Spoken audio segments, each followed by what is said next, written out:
is Tuesday at 6 o'clock. It's good to see everyone here. My name is Kathi Sottosanti, also known as Coach Kathi, and I am with Kate Motz. Kate is my friend. She's a mom, and she is also the author of Revolutionary Weight Loss, the predictable plan to lose the weight for good this time. So Kate and I have been working on this series. We're on part 2. If you missed part 1 and you're on YouTube, I will put the link up here.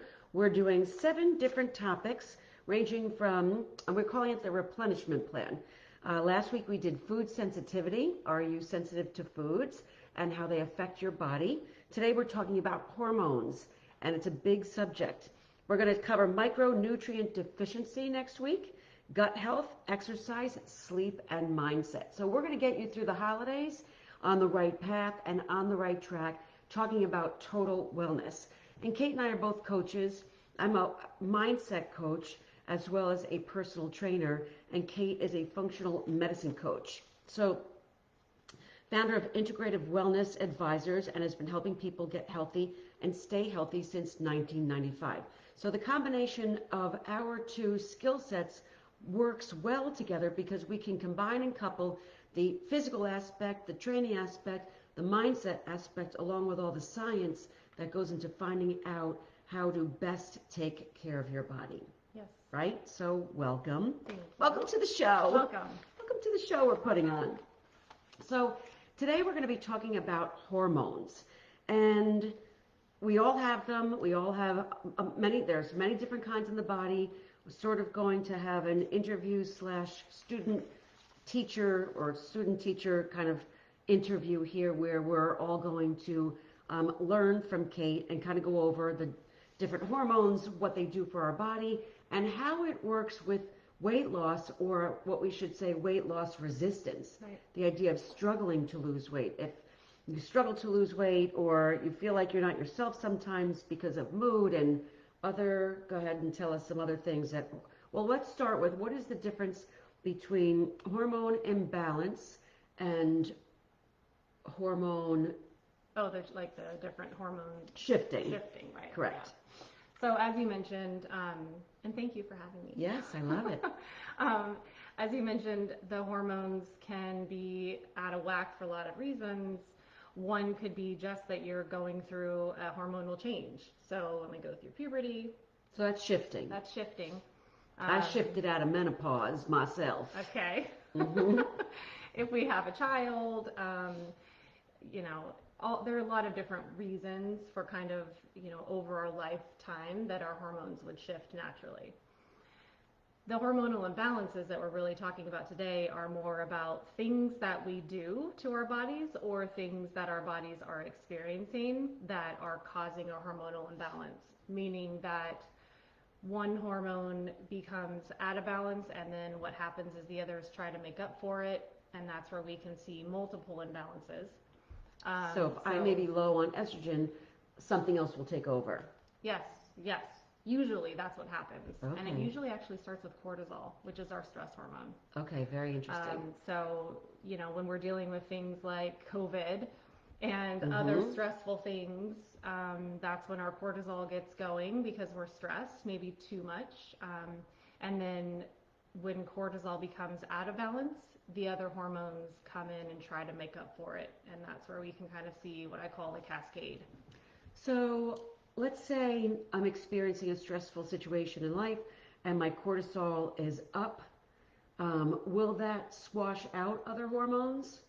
Meaning? Will it reduce the others by taking over? Or is it just, I may have certain numbers at estrogen, progesterone, and then cortisol, just the numbers separately just go way up? I mean, every body is different. It's a really good question. And there are some hormones that will do that kind of teeter-tottering effect. Estrogen and progesterone are 2. They kind of do this, teeter-totter, like I said.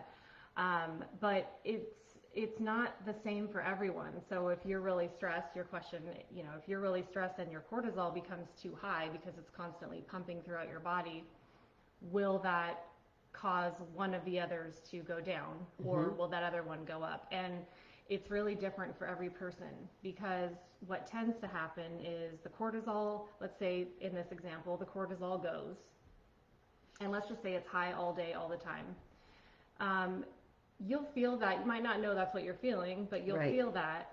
That's when, well, there are a lot of things that happen, but one of them is that the belly fat comes in and it won't go away. Right. And so then maybe we start to try to self-correct, self-medicate even, and maybe we start exercising a lot, which actually can make the cortisol go even higher. Or maybe we start eating a lot less because we're kind of told that, you know, the way to lose weight is to eat less and exercise more. And then our bodies go into a panic because we're not getting enough calories. And so those types of things will start to throw off the other hormones. So I have a theory, and we've been talking about this in pandemic times. My theory is that we used to live in such a high, well, COVID's got its own stress, but prior to this, we were robots. We were racing, we were going, we were in constant motion, and then we would race to exercise and race to fit it in and race through our exercise and pound our bodies and really work, which I'm now wondering if that, because there were situations where people would do 1 to 2 workouts at a time, high intensity interval training, on top of managing kids and stressful life, and struggle to lose the pounds. Then COVID hits and they're doing less intensity walking, let's say, and 10, 15, 20, the weight was melting off in COVID times when they were doing less of what they had been compared to when they were really pounding it. And this theory, which I'm working with personal training clients outside, is that by treating the body differently and honoring it differently in an exercise capacity, they have a chance at reducing the cortisol. Instead of, like you said, let's say life stressors are here, and then I come in and I try to negate those by exercising. And in fact, what I'm doing is I'm just raising my cortisol even higher, therefore holding on to belly fat and struggling with what to do next. Right. Yeah. Your theory is it's right on. Right? Okay, because really this is what we've been talking about a lot in our training sessions, and I'm seeing it differently because even myself as a coach, you know, in a class setting, hit it harder, you could do more, pick up heavier weights, you've got this, you did this last time, let's do this time, you know, like really pushing.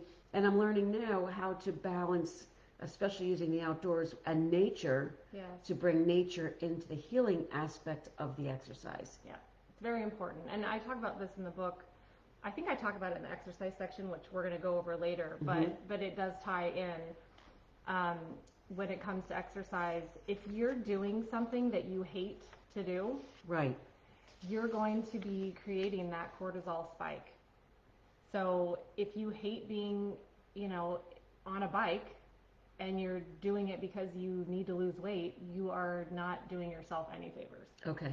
So, and yeah, if you're pushing really hard, like you're talking about, your body's going to have to pump the cortisol to do that. It needs, cortisol is a good thing. It's something that we need.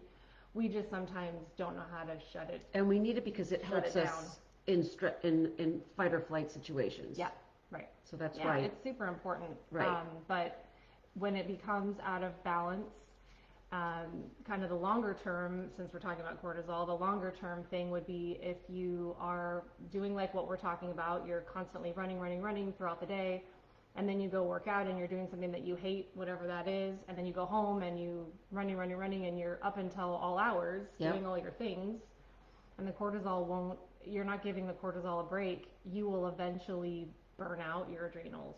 And that's where we start to see like a low cortisol, which is, it's like the end result of too much cortisol, too much high cortisol for too long. Roller coaster. Yeah. And then it crashes. Yeah. Because cortisol is supposed to start out in the morning when you wake up high. Not too high, but high. And then it's supposed to slowly come down throughout the day, and at the end of the day be at its lowest, where then we're tired and we rest, and then it starts all over again. Okay, which is contradictory to the way I would think. I would think that you wake up with low cortisol, and as the stress of the day builds, it grows. Well, that's actually what happens to a lot of people, and that's where we see this, you know, inverted cortisol cycle, where that becomes another issue. And you know, for those of you that are maybe resonating with what Kathi just said, You know, that's where you are feeling that like tired but wired feeling at the end of the night, where you're like, your body's telling you or your mind's telling you that you're exhausted, but you just can't stop and you want to get all the things done, and you get this like second wind. Right. And that's because your cortisol's come back up. Okay. So it could be just, you know, an overall hormonal imbalance, which is in this particular case very lifestyle related. But yeah, I mean, cortisol can be, it can be flip-flopped like it should. So it should be high, like I mentioned, in the morning, lower at night. Sometimes it can flip-flop, and then sometimes it can just be low all day when you just feel wiped out, super just fatigued all day. If somebody is in a constant state of high cortisol and struggling to lose the belly fat, any suggestions for that? That's a hard one to answer very generally, but I will say that if you are suspecting that you're struggling and cortisol could be the issue, really take a good look at the stressors in your life. And I'm not just talking about, you know, the running or the whatever the exercise is. I'm talking about the people in your life. Trauma. Yeah, how you're perceiving and reacting to situations. Do you find yourself, you know, maybe yelling when you could just walk in the other room and take a deep breath? So there are different reasons for people dealing with this in different ways, but number one is to really look at all the stressors in your life and see where you can make modifications to those stressors. And it's a very difficult thing to do. But one thing would be, you know, we keep talking about exercise, and some people that exercise too much or too hard or both. If you're one of those people and you suspect that you're dealing with a cortisol imbalance, back off on the workouts. Do something that's a little more restorative, that's a little bit more low-key. And experiment. Yeah. You have nothing to lose except high cortisol. And please do something that you enjoy. Yeah. That's so important. Okay, that makes great sense. That's one tip. And another would be, and everyone's going to hate me for saying this, but cut down on the caffeine. That's a hard one, but it's caffeine will also create that cortisol spike in the body. And some of us drink it all day long. Because we get into the bad habit, and then we're tired, and then we need it, to get through the day because we're tired and we're going through all that. Yeah. All right, what can we talk about? Progesterone and estrogen. So I wrote down progesterone, estrogen, androgens, and thyroid. And we're also going to talk about how it affects, our hormones affect weight loss or create weight loss resistance, which would be cortisol, estrogen, and thyroid. Okay. All right, so progesterone, estrogen. Yeah, I mean, I mentioned those two are they work in a teeter-totter effect. Progesterone's a tough one because it's something that really does change dramatically with the aging process. So if you're dealing with, for all the ladies out there, if you're dealing with things like night sweats, really heavy periods, stuff like that, that's an indication that progesterone is most likely an issue. Progesterone is something that we absolutely need to get pregnant and hold a pregnancy. Right. And so some of us learn early on that we have a progesterone issue when we're having fertility issues. And then estrogen, again, kind of they balance, or they should balance each other out. Estrogen, I like to say, is kind of the thing that really makes us the woman. Like it, helps us develop all of our women parts, and also extremely important and can be very forthcoming when it's out of whack. Again, things like night sweats and big trouble with sleep, and periods that are wacky, that kind of thing will point to an estrogen issue. What about all the people that suffer from a low sex drive? That can be, it can be really all of them in different ways. I guess one of the first hormones that I look at when there's an issue with libido or sex drive is the testosterone, part of the androgen family of sex hormones. The androgens are the male type sex hormones. So testosterone. It's not the only one that can be an issue. A lot of times progesterone is as well, but that's kind of the first one to look at. Okay.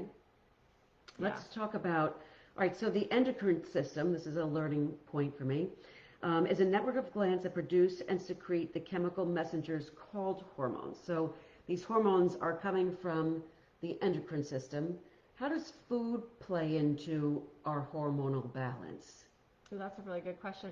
I mean, we need food to survive. We needed to, make our bodies do the things it needs to do to survive. And one of the things it needs to do to survive is to produce hormones. And ideally, your body will produce all the hormones that you need. And I know that that's not maybe talked about very much, not said very much, because when you're dealing with a hormonal imbalance, and typically when you see a doctor, they, if they see a real issue, they'll give you a synthetic hormone. Right.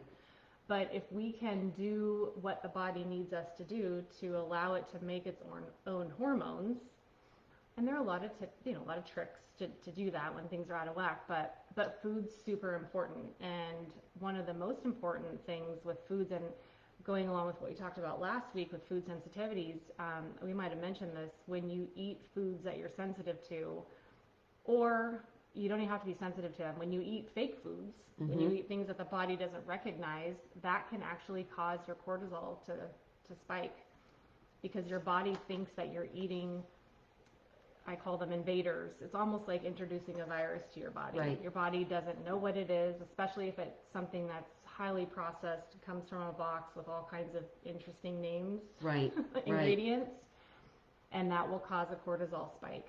And so a lot of times we're eating foods all day long that are causing our cortisol to spike. You can imagine how easy it is to get the cortisol to just eating get out processed of whack. foods. And, well, and all these other things we've been talking about. Right, and as we were saying here, when you eat all these, and this kind of crosses over to both of our categories, when you eat unrefined processed foods all day, and your body needs a minimum of nutrients and micronutrients in order to survive and create hormones and do what everything it's supposed to do, and we constantly eat the foods that don't serve us well, the body is consistently looking for more food. And we end up giving it an abundance of food, which ends up being weight gain, because we're not satisfying the needs that our body needs. Wherein if we were to eat whole, unprocessed, natural foods, and we put these things in our body that our body recognizes, and it could feel and see it coming in, it would satisfy what it needs and things. That's why it's not just a matter of eating foods that work for you, that are balanced for balance and weight loss. It's so that every process in our body can function properly. Absolutely. So it affects my category or side of weight loss. It affects your category or side of hormones and being in balance. And they both work synergistically, which is why I work with and tell people when they ask me about or come to me with bulimia. And this has happened a number of times where I encounter someone who is throwing up their food, right? So what's happening is they're giving up all their nutrients to the toilet, and the toilet doesn't need our food or it's going to get it another way. Let it happen naturally. But when we throw up our food, we're sending the signal again to our body that we're not taking care of ourselves. You don't have enough nutrition in our body. Hold on to what you have. So when somebody goes to throw up food, they think they're going to do the right thing by getting rid of all the calories, but in fact, it's the opposite. They're going to be holding on to belly fat. A bulimic has, I think, 20% more body fat than somebody who's not throwing up. So it's actually doing the opposite of what they think they're accomplishing in this cycle. Right. Yeah, that's a good point. And one other thing that you said just kind of cued me to talk about the thyroid a little bit. As you were saying, we don't get enough of the nutritious foods, or we're not getting the nutrients that our body needs. And one of the things that the thyroid needs is minerals. So important. Most of the time when we see an issue with thyroid, there is some kind of a deficiency in minerals. So you can imagine if you're eating all these processed foods or, packaged foods, and you're not getting the minerals that you need, it will directly affect. That's just one example of how it will directly affect the thyroid. But it will eventually affect all of the hormones. Okay. And when we talk about cortisol, estrogen, and thyroid, We are talking about stress, weight, brain function, and affecting the entire body. Absolutely. Mm-hmm. And that, where do you see weight loss resistance coming in from the most? That's a really good question. I mean, it's, again, different for everybody, but it really does start with cortisol, as I mentioned before. Yeah. So, you know, lifestyle factors are really important to look at first. All of my protocols for different hormonal imbalances or combinations of hormonal imbalances are all based on making different improvements to the diet, lifestyle, and then sometimes people will need some additional essential nutrients or supplementation. But when it comes to weight loss resistance, it usually starts with cortisol, some kind of a stressful event or just the lifestyle. Okay. And then it cascades from there.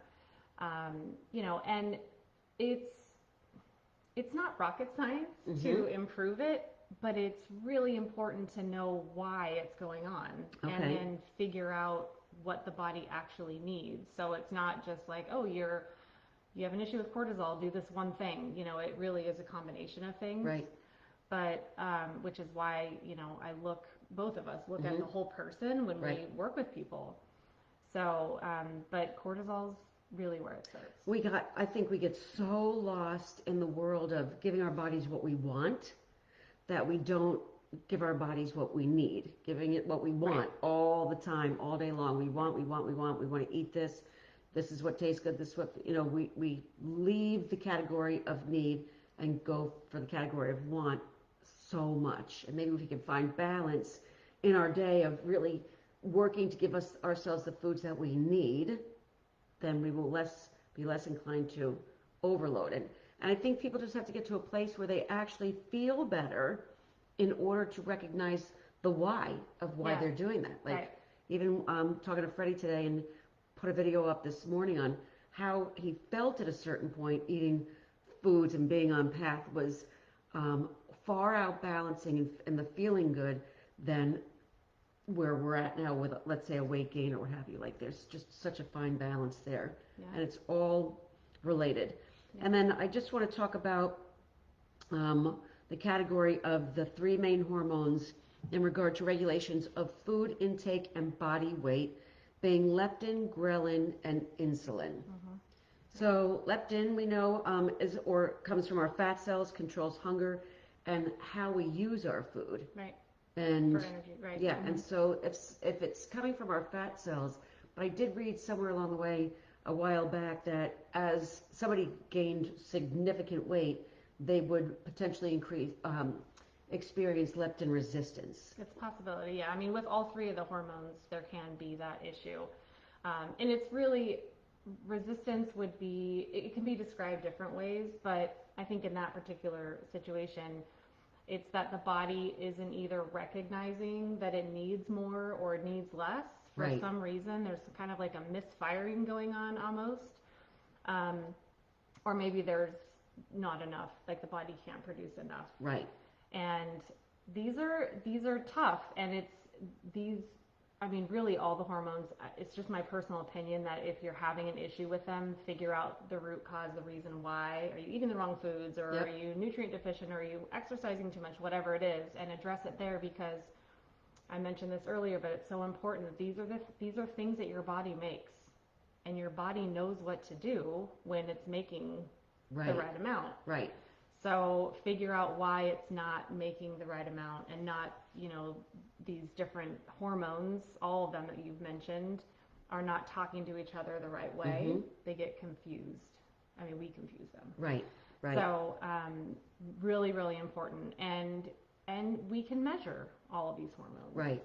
So that's kind of the easier part. Let's look at what's going on, so we know which one to tackle, or which combination to tackle. Because if one is if someone doesn't have enough leptin, they're not going to have the hormone that tells their body to stop eating. Right. You've had enough. Right. Whereas ghrelin is the hunger hormone, and insulin is how we regulate and control the glucose in our body. Right. And so, like we say, that 30 minutes after exercising, our insulin levels are up. It's a good time to have something even carbohydrates, because that's when we can push it back into the muscle cells versus leaving the glucose out in the bloodstream causing sugar spikes. Right.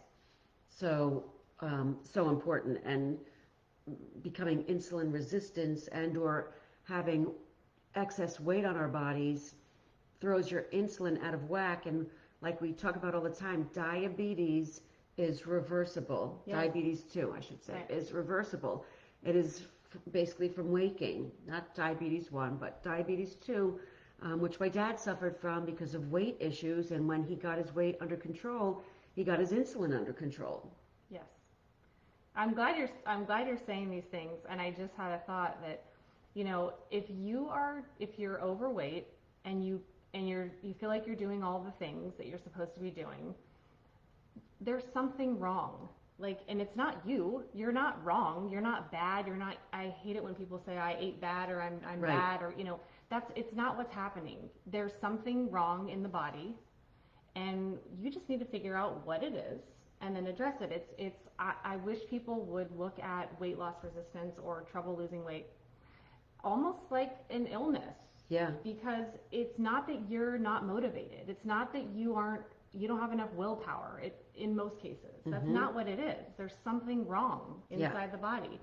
So, you know, I think if we kind of switch the narrative a little bit on really dealing with this kind of thing, you know, you really need to get some help. Like, quit starving yourself and exercising excessively. It's not, it doesn't have to stop short of just being, I can't do it, there's something wrong with me, or shame, or you're alone. You're never alone. You always have, you know, us in your corner. You always have me, of course, you know that.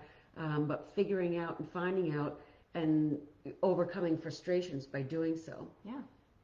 And tackling the different avenues. I mean, I know that chronic cortisol has led to, you know, chronic belly fat, and that is something that people seriously struggle with on how to lose the weight in the center, because it's a chronic issue. Yes. And it can lead to serious health issues too. And I don't like to scare people, but sometimes people need to hear that if you leave it alone, like a chronic cortisol issue has been linked to Alzheimer's. Like, if you leave it alone, it causes things like brain fog and memory loss and all kinds of things. So it can become very serious.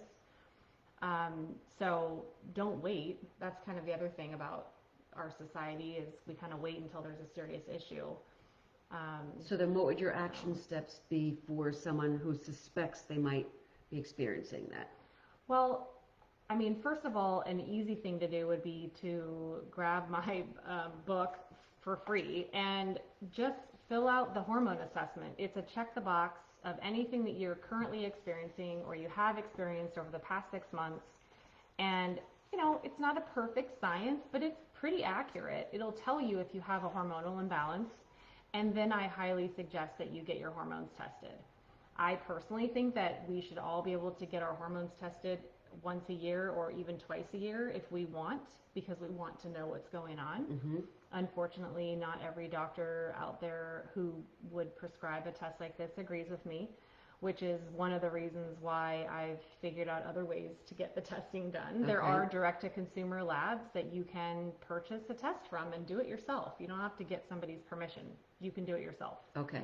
So I suggest that you find out what's going on, which hormones are out of whack. Okay. First. And do you have a recommendation? It's in here in the bonuses where we... It's in the bonuses, yeah, on my website. I mean, I really like Canary Club. Okay. It's a nonprofit. It's a .org, so I don't think they're nonprofit, but it's a .org, Canary Club. Their testing's very thorough, especially for cortisol. So when you're measuring cortisol, there are so many different tests out there, which is why I have specific suggestions on my website, because I've vetted these places. I know that they know what they're doing. But for cortisol, you can do a blood test, which most doctors would do, and that's fine. But if you go back to what I was saying about cortisol, how it's supposed to be higher in the morning and come down and be low at night, it's best to measure cortisol 4 times throughout the day to get a really accurate picture of what's really going on throughout the day. And nobody wants to go get a blood draw 4 times in the day. Okay. So, you know, fortunately, doing a saliva test can be better, and it is very accurate. So a lot of the, like Canary Club's one of them, but a lot of these labs will actually send you a kit to collect saliva 4 times throughout the day and measure cortisol. Okay. And you can actually measure a lot of these hormones through that method.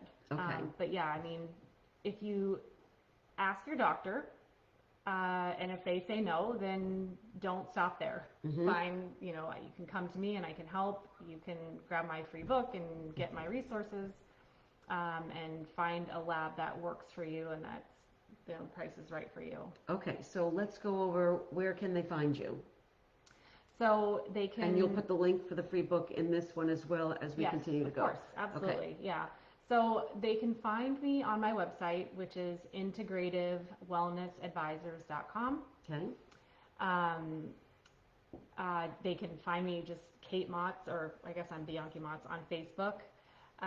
Connect with me through Kathi, through Coach Kathi. You know, you're watching and I'm watching, and if someone doesn't know where to go, just put in the comments. Okay. You know, and we'll put the links in as well. And yeah. When I upload to YouTube, which is Kathi Sottosanti channel, I put all the links in there as well. So I have it from our first one from last week. So, all right, it's a lot of information. I know it's a lot to digest, no pun intended, but thank you. Next week, we're going to be going over micronutrient deficiencies. So keep coming back. We will post a time that we're coming up. And if anyone has any questions, feel free to leave them in the comments, because we will come back and we will check them and we will answer any questions that you have. So feel free, and then see if you want to, do you want to check yours up there to see if there's any questions too, because we've got it live streaming in a couple of places. Any questions in here, feel free to ask and we will come back and answer. Otherwise, we will leave the links. Kate, can you give me a shout out to Ryan? Oh, hey Ryan, thanks for being here. That's so funny. Hi Ryan. I need my glasses. Exactly. That's when we're about to get old. All right, so we will see you next week. Micronutrient deficiency. Thanks for watching, everybody. Have a wonderful, safe, and healthy and happy Thanksgiving. Yes. Full of nutrients. Yes. To balance your hormones. Excellent. Bye. All right, thanks everyone.